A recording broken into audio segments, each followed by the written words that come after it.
This is the story of an extraordinary collection of visionaries, renegades, and child geniuses. For 2 decades, they engaged in bitter rivalries and legal disputes, all wrapped in international intrigue, to become the leading lights in a burgeoning new global industry. Today, that multi-billion-dollar industry generates more revenue worldwide than Hollywood. It's expected to topple even the music industry as the most lucrative entertainment business on the planet. The business, computer games.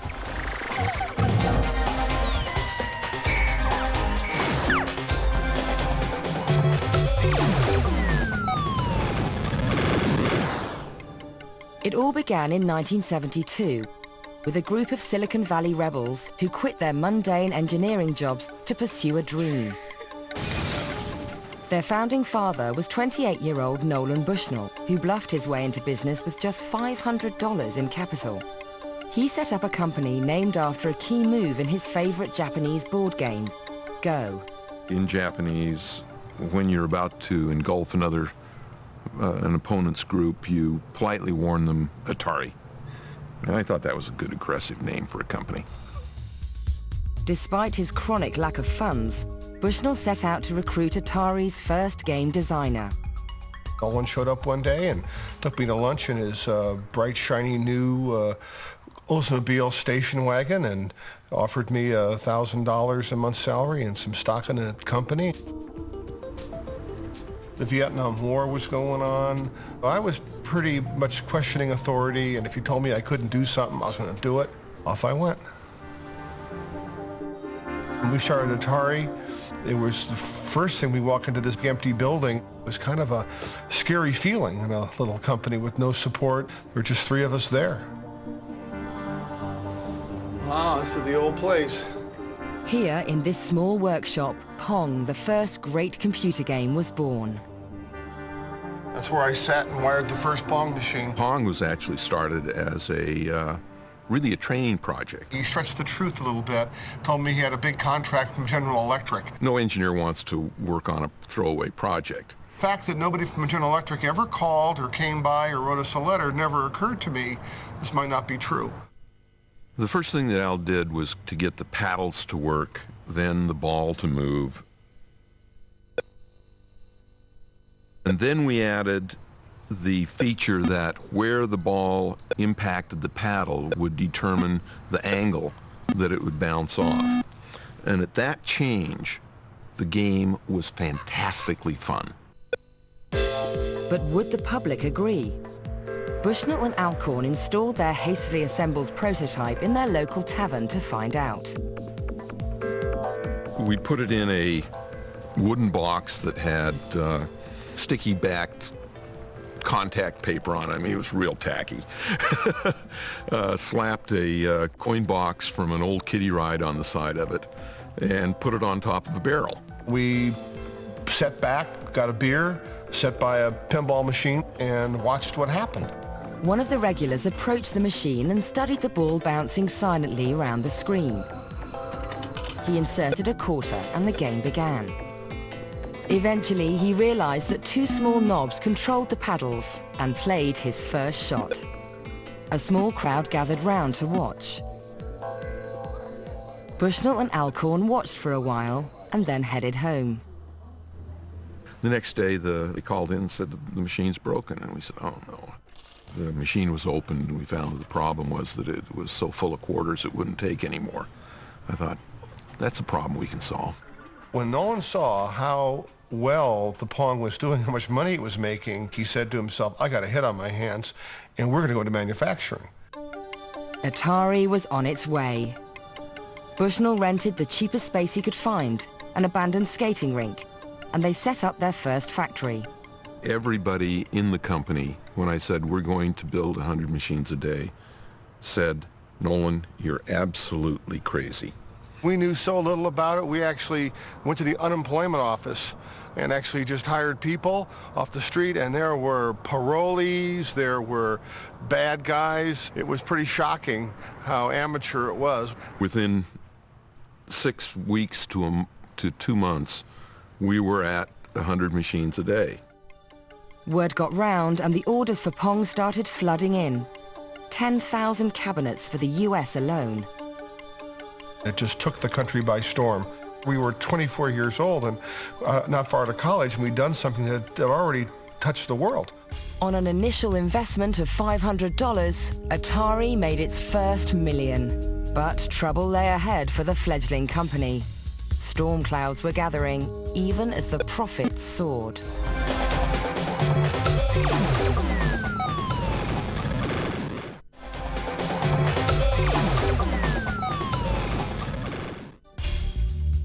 The new computer game company Atari was hitting the big time. Greater success would soon follow when they thought of taking their game Pong out of the arcades and into the home. I felt that the home game market could potentially be huge. Al came to me one day and said, I think we can put this all on a chip and build it cheap enough that we can go into the home. And I said, let's do it. This is one of the actual first Pong chips, so all the logic that was in the coin-op game, these chips cost us, $10 a piece, and we could build a game and sell it for $100. Finding someone to sell the home version of Pong was a tougher challenge. We could not get a single toy store anywhere in the nation to buy any. And then one of our guys thought, well, let's try the sporting goods department at Sears. Bushnell and Alcorn were asked to demonstrate their prototype at Sears head office, the Sears Tower in Chicago. The table was filled with executives, but these guys were not high-tech executives. And the boss, Carl Lind, the division manager, his previous claim to fame was the air-conditioned electric blanket. And so I hook up to the TV set and it's not working. I can't see any picture. The problem, Alcorn realized, was that they were sitting a few floors below the most powerful television mast in Chicago. So I had to open the bottom of the box up and retune it to some other channel.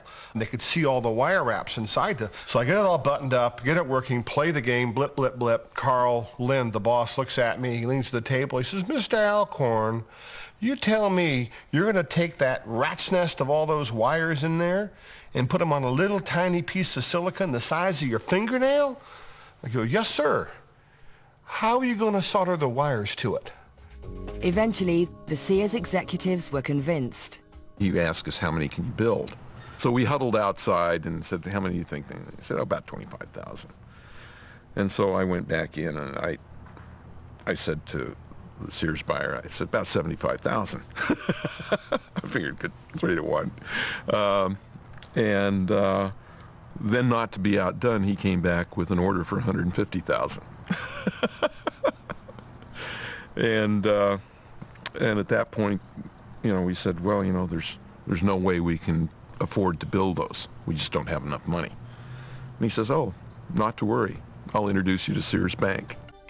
Sears ordered 150,000 units of Pong to be delivered in time for Christmas 1975. It was make or break time for Atari, again. Sears put their marketing might behind Pong, and a frenzy of anticipation built up.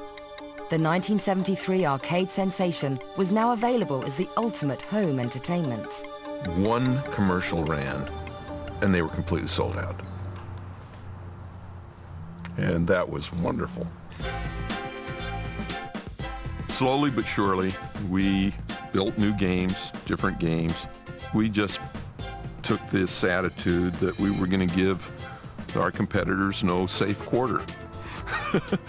And we outmarketed them, we outbuilt them, we out-innovated them. Bushnell was determined to stay ahead of new rivals. To make the best games, Bushnell needed to attract the best engineers. So he decided to make working at Atari fun, the most fun company on the planet. He installed a hot tub in the new offices. I remember Nolan and me in the hot tub with some engineers and some lady engineers, and in walks a brand new engineer hire with his parents. And he's saying, and there's the chairman of the board, and there's the VP of engineering.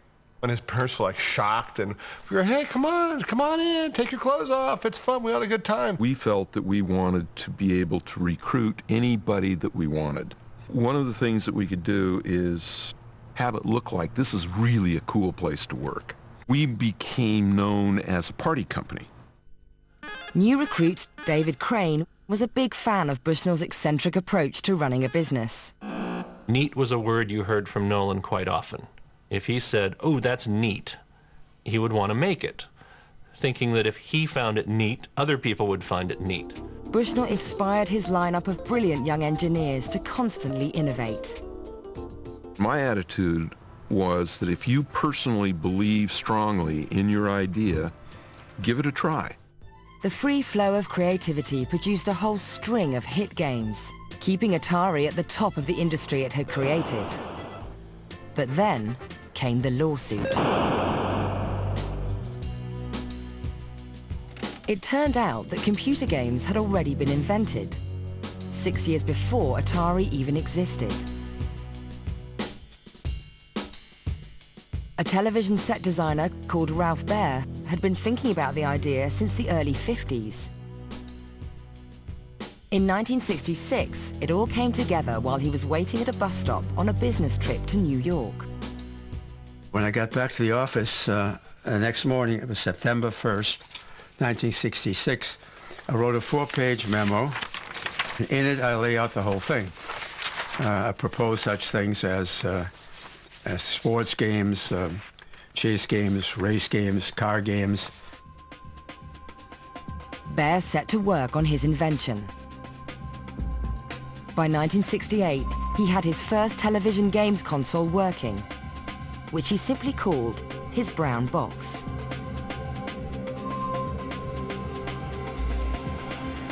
His first game was a game in which 2 pixels chased each other around the screen.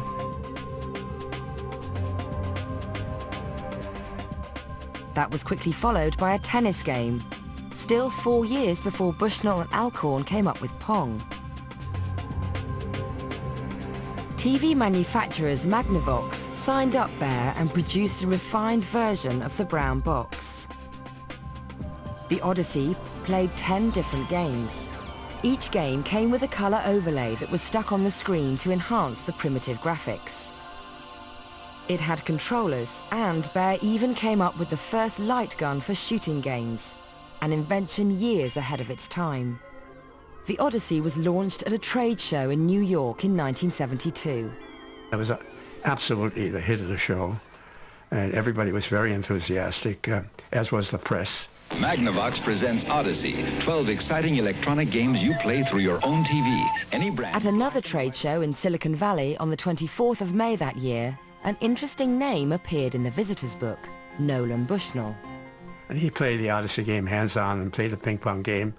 The fact is that I absolutely did see the Odyssey game, and I saw it and I didn't think it was very clever.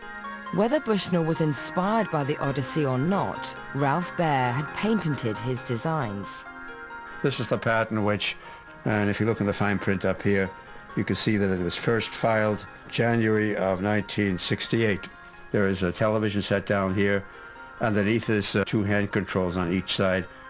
Based on Baer's patents, Magnavox sued Atari. Our position was always very clear. We said, we will only settle this for less than it'll cost us to defend it. After 4 years of negotiations, Bushnell and Baer met for the first time on the steps of the federal court in Chicago in 1976. Rather than go before a judge, Bushnell and his lawyer agreed to pay a license fee in recognition of Baer's patents. Within days, they had an agreement for a prepaid license for a very reasonable amount. He really got away with murder. Magnavox accepted a settlement of $400,000. Ralph Baer won justice, but none of the international recognition that Bushnell enjoyed. He was characterized as the father of video games because he was always out there and in front of the cameras, and I'm behind the scenes with the lawyers telling me, cool it, Baer, right? He's a licensee, cool it. Right? 25 years on, Ralph Baer has retired, but he's determined to finish his autobiography and set the record straight over the true origins of computer games. For Bushnell, the settlement came cheap. Atari was already making millions. But as computer games entered a golden era of popularity, Atari faced a new threat, what appeared to be an unstoppable world-conquering game from Japan. In 1978, Taito released a game that became so popular in Japan that it caused a nationwide shortage of 100 yen coins. Called Space Invaders, it sold over 350,000 units around the world and triggered a renaissance in the arcade business. Atari responded with their own brand of space-themed games. Nolan Bushnell's team of engineers pioneered a new technology called vector graphics, with a striking new look. In 1979, Asteroids became Atari's all-time bestseller. They followed Asteroids with another massive hit entitled Battlezone. Arcades sprang up everywhere, and teenagers and young adults all over the world spent every spare moment and all their spare cash in them. Parents and politicians began to express their concerns. The press was full of stories from around the world of truancy and delinquency. Arcades were branded as evil dens of iniquity, where kids could be easily led astray. But Atari had a solution. Back in 1975, Atari's engineers had secretly started working on a radical new concept. Known as the VCS, or Video Computer System, it would play arcade games in the relative comfort and safety of home. So here we have the first prototype of the Atari VCS cartridge video game system. It has all the things you need in a prototype. We had the actual logic wire wrap board here and some joysticks and controls from the tank game. We figured we knew we needed this game, had to play Pong, had to play Tank, and had to do the driving games. And beyond that, we weren't sure what we were going to do with it.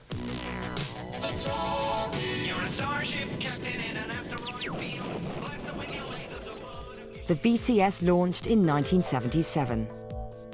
Since Atari were the #1 producers of arcade hits, they were able to produce a whole series of must-have VCS conversions. And in 1980, Atari bought the home video game rights to Space Invaders. Atari Space Invaders are here. Now you can play the world's most popular arcade game in your own home. Space-age action on your own TV screen. Plus, all the excitement. That Christmas, millions of VCS consoles were sold, just so that teenagers could play Space Invaders at home. Thanks to the overwhelming success of the VCS, Atari's annual revenues passed $1 billion. The company's meteoric rise attracted the attention of major players. Warner Communications made Bushnell an offer he couldn't refuse. They offered $28 million to buy Atari, an extraordinary return on Bushnell's startup capital of $500. Everyone's gone Atari, the #1 video game. It was a lot of money in those days. It was more money than I ever thought I'd make. But it was the beginning of the end for Atari. Bushnell stayed on as chief executive, but was soon at odds with the new management. We were just launching the VCS, and I said, well, you know, the VCS is over. And they say, what? I said, well, no, you have to think of it that way. And they were horrified. The new Warner bosses were unimpressed with how the company was run. They were New Yorkers, and they didn't understand it. They thought it was very, very bizarre. And they set about, piece by piece, really dismantling the corporate culture and fundamentally destroying the company. It was the damnedest thing I'd ever seen. A series of showdowns with the new bosses eventually, inevitably, led to Bushnell being removed. He was paid off and shown the door. The industry had lost its pioneering visionary. But Atari's problems weren't over. Under the new regime, star designers like David Crane found they were no longer valued for their role in the company's extraordinary success. There were a lot of promises made that weren't kept. We had some very key engineers that were doing the cartridges for the home games that were making like $50,000, $60,000 a year. In 3 or 4 months, they'd produce the software for a cartridge that would sell $100 million worth of stuff, and these engineers could do the math. If they really didn't think we were worth more than the person who put screws in the plastic, then we were at the wrong company. David Crane and 3 other top designers left Atari and set up their own company, Activision. After 2 years of legal wrangles with Atari, they won the right to design and publish their own games for the VCS.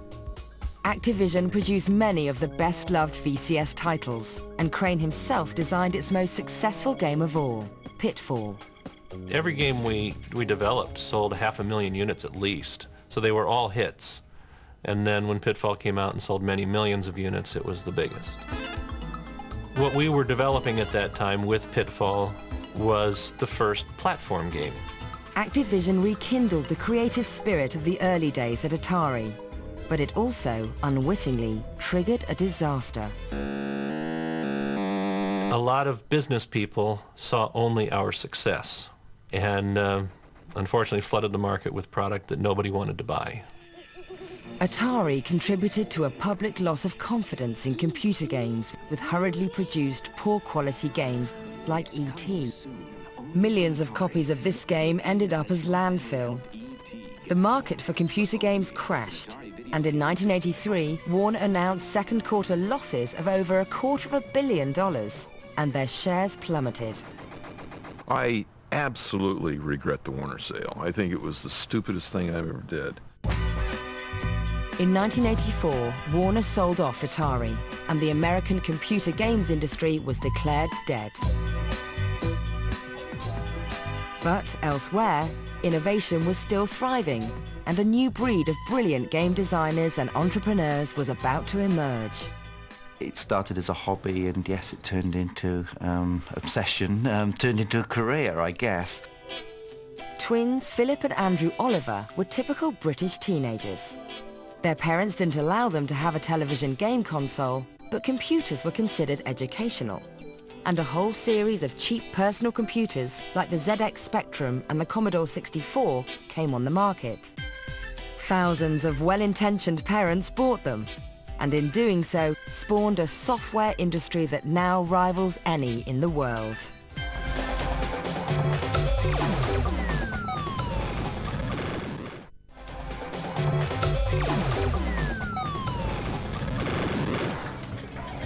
In the early 1980s, in classrooms, playgrounds, and bedrooms throughout Britain, teenagers were plotting a revolution. Some of them were about to become millionaires. Aged just 12, the Oliver twins aspired to make games which offered something different to the classic arcade games. The leading edge was what was happening in the arcades. But the problem with arcades was they had to kind of take your 10p or 20p and give you only 1 minute's worth of fun. Whereas the computer games, kids can play it all evening, every evening if they want. The Oliver twins taught themselves how to program games on their new computers. In 1982, when they were just 13, they published their first game, Roadrunner. The program for it was published in a magazine so that readers could type it into their own computers. It was just so cool to be able to sort of go into school and say, look, that's our work, and just like run through it with kind of other kids. It was just blocks of single colours. It kind of raced up the screen and the track moved down the screen. And we used to challenge each other, how long can you last? It slowly got narrower and narrower and twistier with good random in there. So it'd eventually knock you off. The magazine paid them a token fee for the game. They entered their next game into a designer game competition for a kids' TV show. We wrote a game, sent it in, and we won first prize, and we appeared on television. And that was kind of great, but it was so funny because they said afterwards, we were the only one that actually sent in a game. They didn't actually mean for people to write games. They wanted you to design on paper, wouldn't it be cool if a character did this and this, whereas we'd actually written a game. Their hobby was quickly turning into a cottage industry, based in their bedroom at home. We did a whole series of games here. First few. There's this Killer P and KV. There were many times where you just worked straight through the night and you had school in the morning, and we just sort of like break up, like you're going to do all the arrows shooting and boulders dropping and you're going to do this, and you'd go to sleep and you'd wake up and it's like, oh cool, there's a new feature in the game. We just keep working and working and working, and we were starting to get suspicious when you had birds tweeting at the window and it was getting brighter outside. You know, and you hear the milk float. Yeah. Publishers distributed their games all over the country and sold them in high street stores. But by the time they were finishing school, the twins were still being paid very little, and their parents thought it was time they got a real career. But one of their teachers at school persuaded their parents to give them 1 year to make a go of it. And a few weeks later, everything changed when they met the Darling brothers. The Darling brothers had also been programming their own games since their early teens. But they were unhappy with the token amounts of money that game companies were offering teenage designers. So they sold their games by mail order, setting up their own company in a spare room at home. They duplicated their games on cassette, printed their own artwork, and eventually sold 1 million copies. In 1985, they set up their own publishing company, Codemasters. And at their first trade show, they met the 18-year-old Oliver twins. The Oliver twins came in and we sat down and they showed us a demo of one of the games they'd done previously. They're going, yeah, a game like that, yeah, we'll give you £10,000 for it. We were just staggered. If they've said that their jaws hit the floor and they were very excited, they must have concealed that quite well. We couldn't get home fast enough, and we just didn't sleep. Within about a month, we wrote Super Robin Hood, which went straight to #1. By Christmas, we'd sold 100,000 units and made £10,000, and in fact, it carried on selling, so we actually made a little bit more. Just couldn't believe it. But of course, the minute it started selling, we just couldn't stop, so we just started rattling out more games for Codemasters. It was one of the most successful partnerships in computer game history. We worked out that 50% of all Codemaster games were actually written by us. The Oliver twins were also working on a secret project. They wanted to do something new, a game centered on an animated cartoon character. And that character was Dizzy. We wanted like this fantasy world. I had this idea, we should get the character's face as big as possible on screen to give it a bit of personality. They got an awful lot of fan mail in at Codemasters all about it and asking, how do you do this and how do you do that? And every time we went out, they go, oh, we got some more fan mail. Dizzy was an international hit. The games topped bestsellers charts all around the world. One stage we had different Dizzy games at number 1, 2, 3 in the charts, which is a bit like the Beatles of the games industry. The Oliver twins story was repeated all over the country. Teenage computer game millionaires became national celebrities. The newspapers were full of stories of young whiz kids buying houses, speedboats and sports cars that they weren't even old enough to drive. The result of all this hard labour was a massive creative contribution to game design. These were games designed by gamers for gamers. Thanks to the home computer era, Britain now contributes more game designers and programmers to the games industry than any other country. I remember saying to a journalist, it's like, one day, this will be bigger than TV. Right now, the UK games industry actually has bigger export than the British film and TV put together. But back in the early 80s, while British teenagers were the stars of the home computer era, new stars were also rising in the East. The centre of the computer industry was soon to shift again, to Japan. Today, the computer games industry that began 30 years ago with Atari on the west coast of America is now dominated by Japan. And it's largely thanks to an extraordinary series of character-based games. Donkey Kong, Mario, and Zelda, all developed in the 80s by a single creative genius, Nintendo's Shigeru Miyamoto. At some point, I realized that games could actually draw out people's emotions. Since then, my own childhood memories have been reflected in my games. In 1980, Miyamoto took his fertile imagination to a little-known company called Nintendo, based in the ancient capital of Kyoto. For nearly 100 years, Nintendo had been manufacturing Hanafuda, flower cards, traditional Japanese playing cards. But when the company's president, Hiroshi Yamauchi, had seen the success of arcade games like Space Invaders, he developed Nintendo into a computer games company. Miyamoto was hired as an artist. He never dreamed he would be asked to make computer games. Miyamoto was a spacey, flighty, really imaginative artist. The last place he ever expected himself to wind up would be in a big company. I hated computers. I didn't trust intangible things like electricity. The next twist of fate was a crisis call from America. Nintendo had established a small US headquarters in Seattle. The arcade era was booming, with Atari at the forefront, and Nintendo wanted a piece of the action. Nintendo of America had ordered 2,000 units of a hit Japanese game called Radarscope. But in America, the game was a disaster.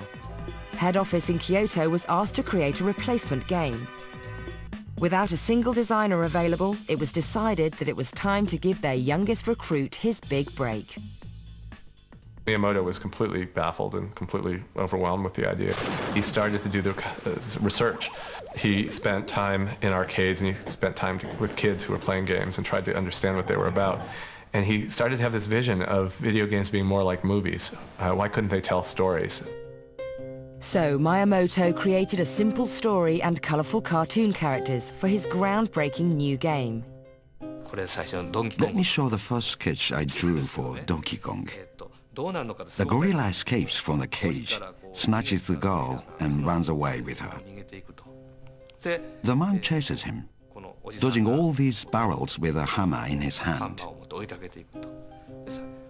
At the end, a hole appears in the ground, and the gorilla falls down, and he dies. To bring his cartoon characters to life, Miyamoto had to work within the limits of the technology of the time. All of a sudden there was a question, what kind of hair did this guy have? The problem is if he's falling in a video game, you'd have to have his hair do something that the designers just couldn't deal with at the time, which is inertia would make his hair blow up, and it would sort of be sticking up as he was falling down. So the way that Miyamoto solved that problem was he gave him this little red hat. As a final touch, Miyamoto wrote his own music for the game, and it was shipped out to Seattle.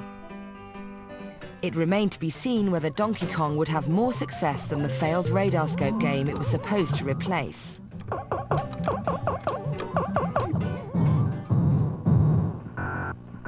People in America saw this game and thought that the Japanese, their Japanese counterparts were insane.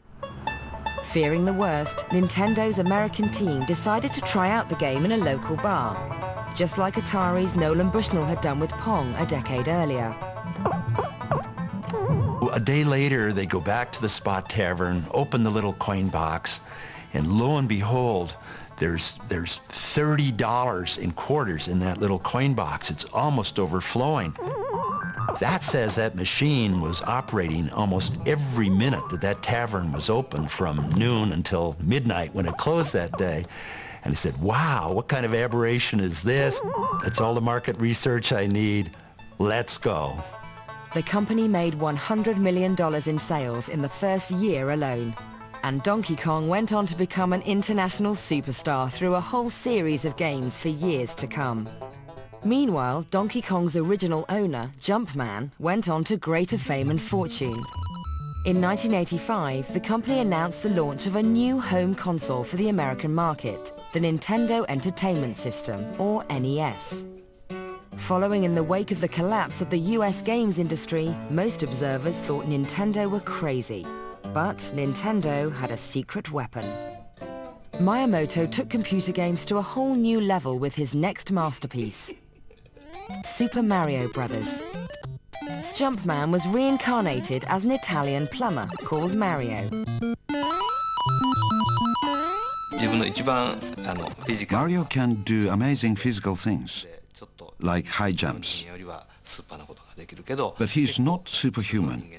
He drowns in water and gets hurt if he falls from high places. Miyamoto created a side-scrolling world for him to explore, full of pipes and sewers, as well as ledges and cliffs. And he created an entire army of colourful cartoon monsters. In the early test version, Mario was very big. Next I created Small Mario. The game became more interesting with both.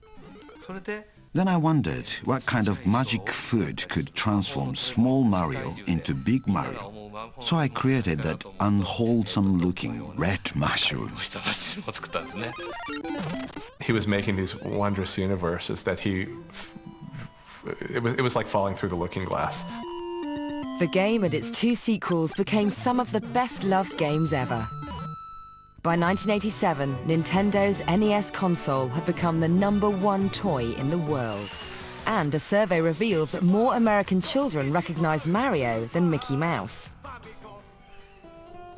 Then Miyamoto unveiled his masterpiece.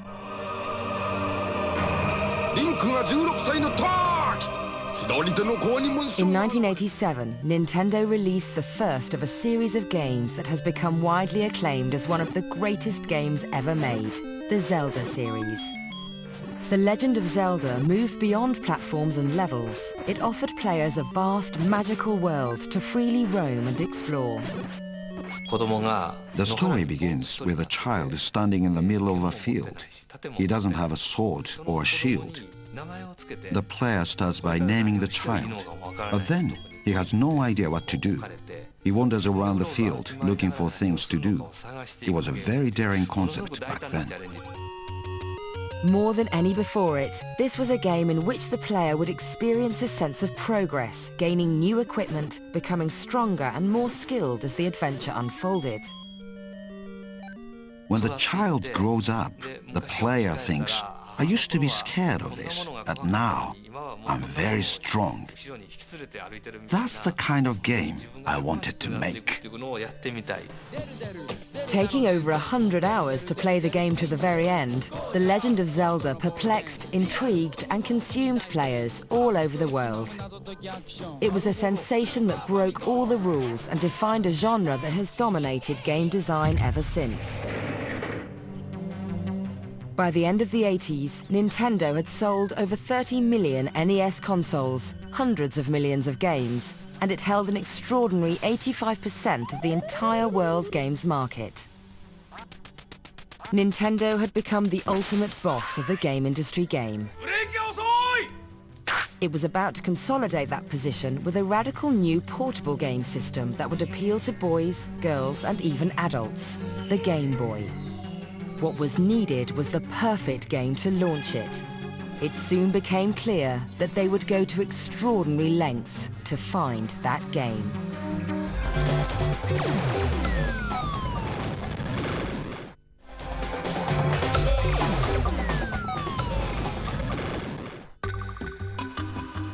In the late 80s, a friendship between 2 game designers was forged behind the Iron Curtain. It was a friendship that would make one of these men famous, the other rich, and make Nintendo's Game Boy the most successful games machine ever. The key to that friendship was a game called Tetris. In 1988, Dutch-born game designer and publisher Henk Rogers was in the business of importing new games to Japan. I first found Tetris in 1988 at the Consumer Electronics Show in Las Vegas, which is what I did. I used to go around the shows and find the games that I liked and bring them back to Japan. That was the business I was in. I played it, and then I went away and came back and played it again, and I went away and I came back and played it again. There was a really solid core game there. I just went after the game. Now living in Seattle, Alexei Pajanov created Tetris in Moscow in 1984. Pajanov was working on artificial intelligence and voice recognition software, and originally designed Tetris as an exercise to test out a new computer. My interest all the time was in small puzzles and games and all these small mathematical diversions. Tetris was based on an ancient Roman puzzle called pentamino. There are 12 different shapes like that, And these are all the possible pieces made out of 5 squares. Pajitnov's simple version of Pentamino had pieces made from 4 squares instead of 5. He called it Tetris, from the Greek word tetra, meaning 4.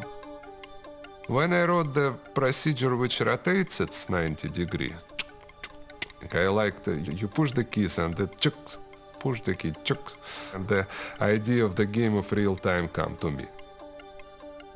Pajitnov's genius was to make Tetris a race against the clock.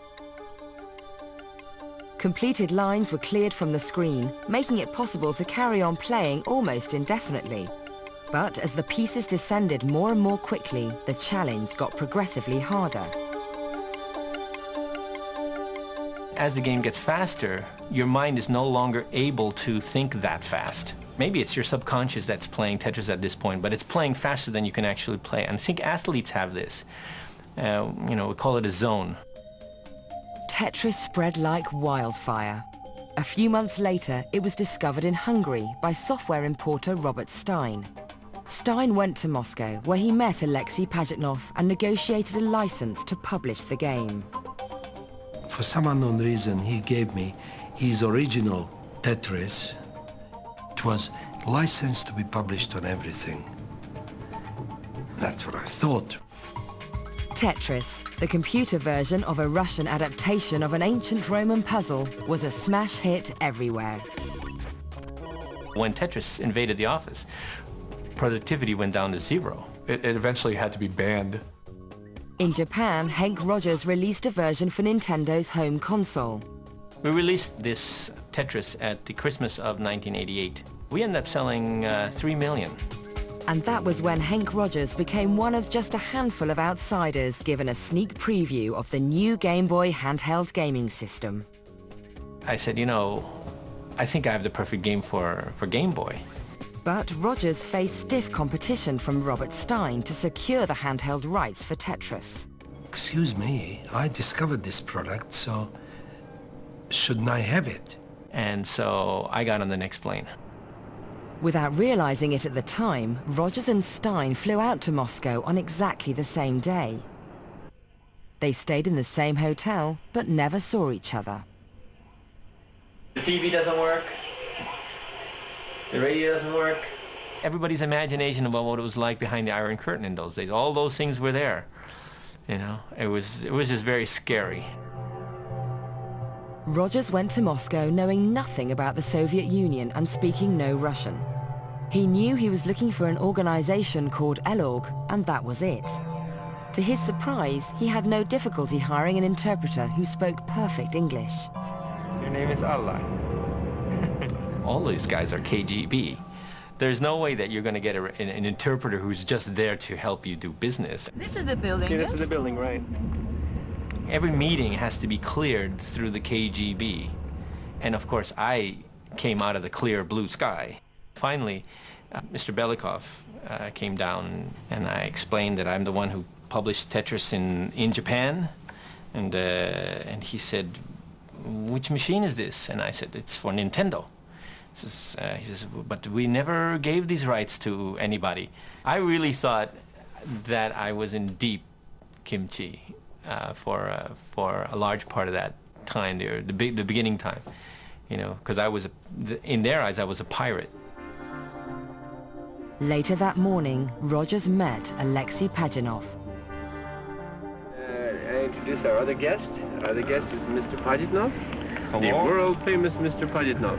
World famous, why? World famous, why? Because in the world. I am Alexei Pajitnov. We became friends very quickly because, when you're talking about game design, you have something, you have a common ground to talk about. And his English wasn't that good, but it was good enough. Hank was the very first person who really loves and understood the game. And that's what I felt immediately. Everybody, including Alexei in Moscow at this time, was paranoid that any conversation that was being had would be heard by people that shouldn't hear it. So anytime he wanted to really talk to me about something, he would wink, wink, or whatever, and we would go to the park.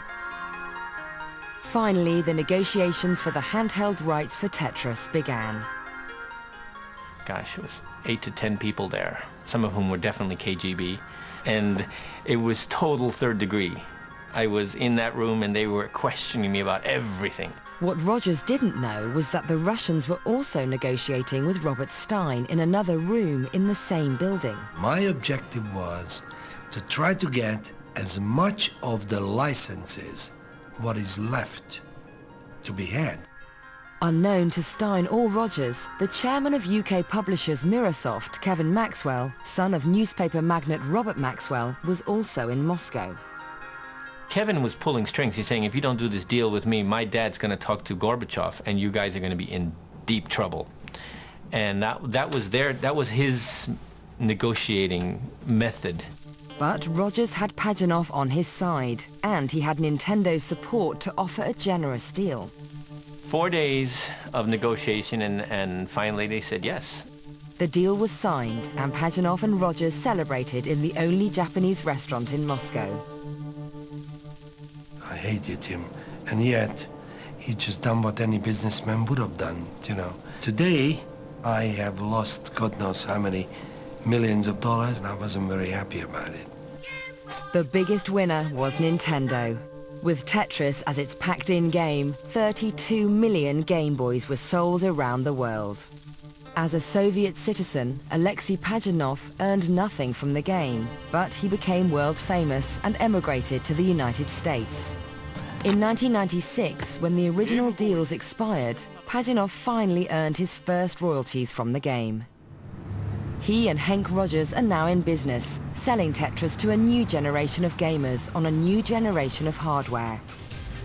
With Tetris, the game industry finally came of age, and it made Nintendo, for a while at least, the most powerful entertainment company on the planet. From humble beginnings, computer game culture has evolved at an incredible rate, thanks to the vision and creativity of its pioneers. They understood how much we like, perhaps even need, to play games and explore new worlds. It's virtual living, and it's virtually unstoppable. Next, Discovery Sunday explores 100 years of flight as Extreme Machines heads to Chicago's O'Hare Airport after the break.